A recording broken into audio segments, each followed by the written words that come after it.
Good morning, church. Good afternoon. Good evening, whatever time it is for you. It's Josh Turner out here in Washington again. I got the big dum-dum with me. Do you want to say hello, buddy? He's been a little slower the past couple days. He's getting old. What a good boy. What a good boy. All right. So, today, I thought I would talk about what the Christian looks like in this world.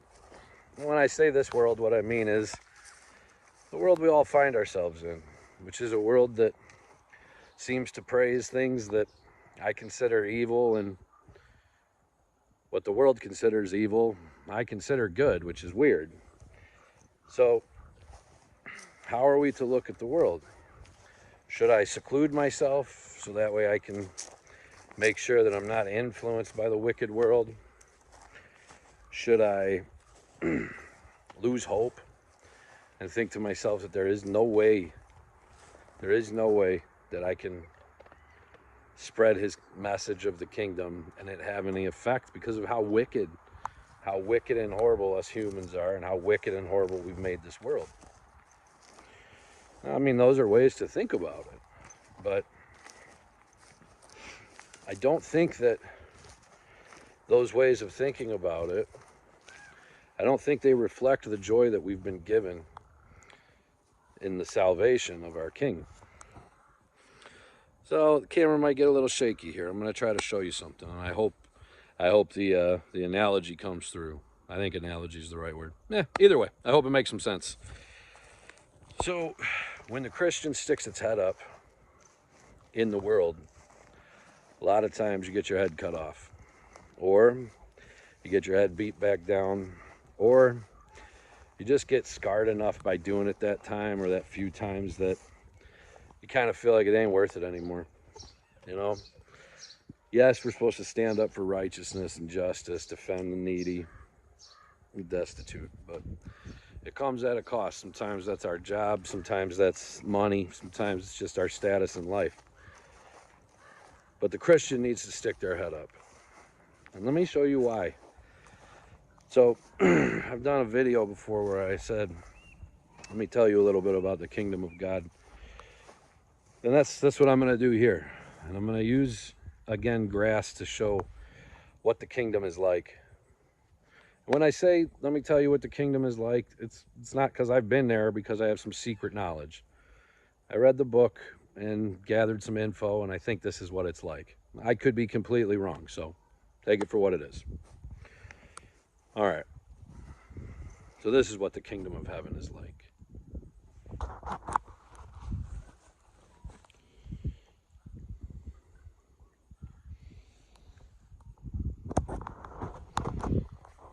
Green grass. Some burnt and dying, some green living. All just grass. Might have a purpose, might not, but it's grass. Just trying to survive. Now, as you walk around, you'll hear things like, oh, my lawn's full of weeds. Okay, well, let me show you something.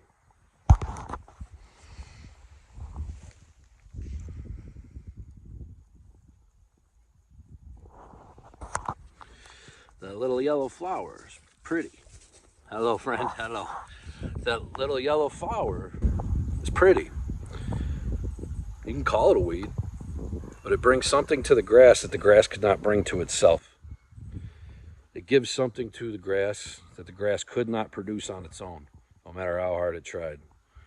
Now, there's just one, right? In the sea of all this grass, it could easily be trampled, easily be forgotten about, or just not seen.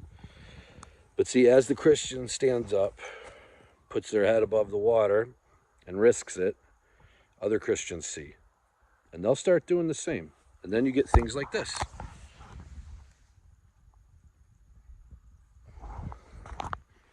More than just one flower. That's pretty cool. Then you move around. You think to yourself, well, if there's more than one here in this church building that I'm in, where else are they? Well, here they are.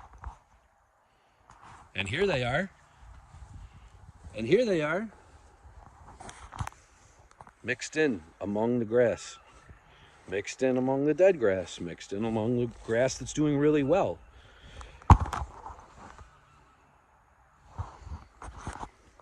You see?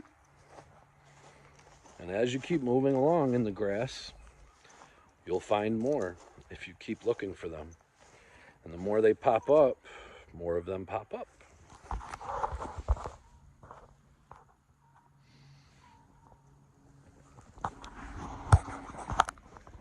Did you see how once you started looking for the yellow flowers, that's what you found? You didn't find the grass and the dead grass anymore? Because you were looking for the yellow flower. So what does this have to do with us Christians? The idea here is you are not to be grass. Whether that is dead grass or grass that is thriving, green and lush and, on an NFL field or something. You were not built to be grass. You were built to be a flower. Flowers are not grass. They're not just grass that's doing good. They're not just grass that happens to not be cut down. Flowers are different. So, when you look out at your world, church, figure out, are you part of the lawn? And if you are out in the lawn, are you grass? Or are you sticking your head up as a flower? So that way when the grass needs something pretty to look at, that it knows will help. Are you there with your head up, showing who you are? If not, don't be surprised when you think of yourself as a flower and the rest of the lawn thinks of you as just part of the lawn.